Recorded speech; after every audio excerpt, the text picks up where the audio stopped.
Well, as you may have guessed by that intro there, on deck today we have the Glock 23 Gen 4. This one here is all factory with night slates. The only thing it's a little different on what some of you guys might carry is the it's got the flat trigger, because I just don't like that serrated one, and I'm running it with the medium backstrap. But we'll do a typical review here today. We'll take some shots here from the 12-meter line.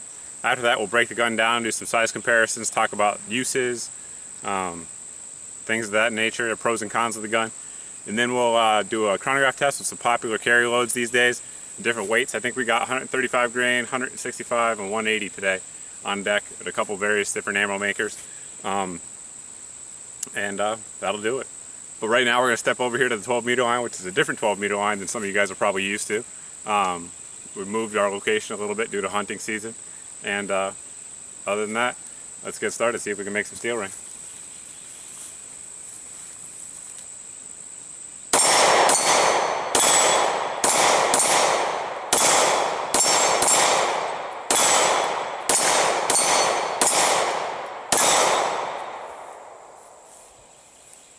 So as you guys can see there, although this is a lightweight gun and a kind of snappy caliber, it's very controllable. Follow-up shots are pretty easy. But we'll get more into that here in just a second. It's time for a quick tabletop review here of the Glock 23. As always, we'll disassemble it, show you how that works, show you the internals. Pull the slide back, pull the tabs down, release, pull the spring out, and the barrel out. That's your field strip Glock. One thing I'll kind of zoom in on for you guys is the new spring number. That's the current spring as of September 2012 when this video is being made. So for those of you guys that had a question about that for the Gen 4 Glocks, just pointing that out for you. One thing I will show real quick, people often talk about the kabooms, if you will, from Glock handguns, particularly in 40 caliber. This here is a second gen barrel, a Gen 2 barrel from a Glock 22, and obviously we have our 4th gen barrel here. I just want to show you the chamber support here and the differences. There's definitely some added chamber support there in the Gen 4s. I'll try to zoom in there so you can see it from different angles. But it definitely, there are less kabooms that you hear about with the Gen 4s, there's no doubt about it. I really don't think it's a risk. I shoot the gun confidently with no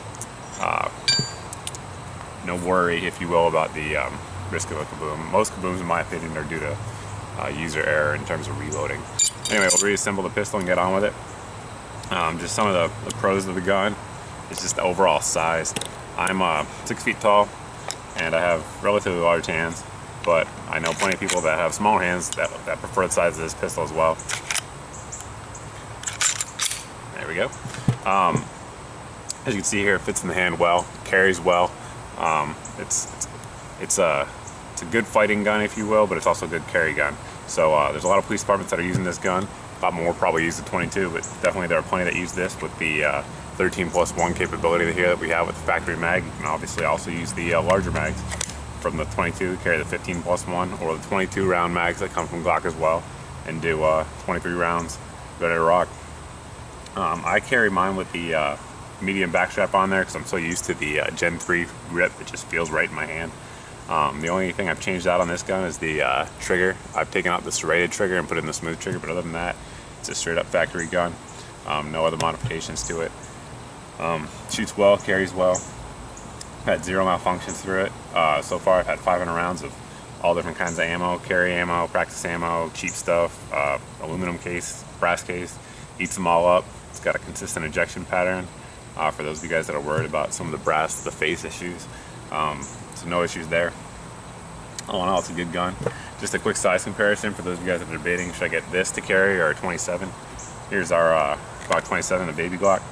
It's obviously a little bit shorter in the grip than the 23 and shorter in the barrel, so you're going to lose some velocity as well as some capacity. But it's obviously the same width as well with all Glocks. But this gun here, most people are going to lose the ability to put all their fingers on there, which really isn't a problem for me, but it takes a little training and getting used to. Whereas here on the 23, you can seal it, but you can still get a good purchase on the gun with all your fingers, 5 fingers rather, excuse me. That about does it there. It's a good value. These guns can be had for right around $500, sometimes $550 depending on where you live. For that price point, it's tough to beat in terms of reliability, accuracy, aftermarket support, all the things that Glocks are known for.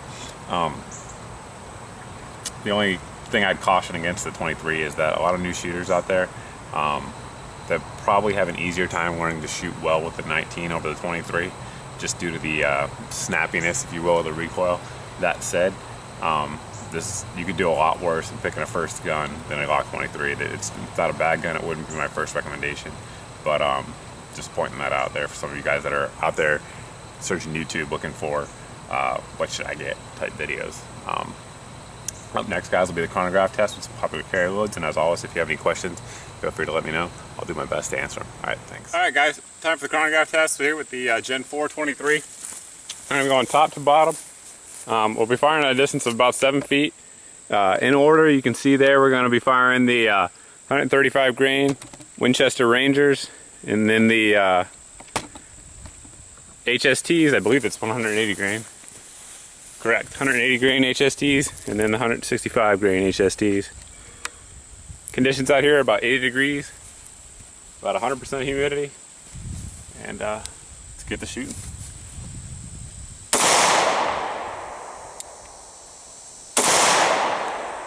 .180 grain HSTs up next.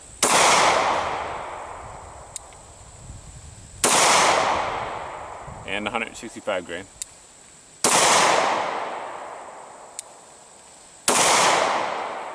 That'll do it.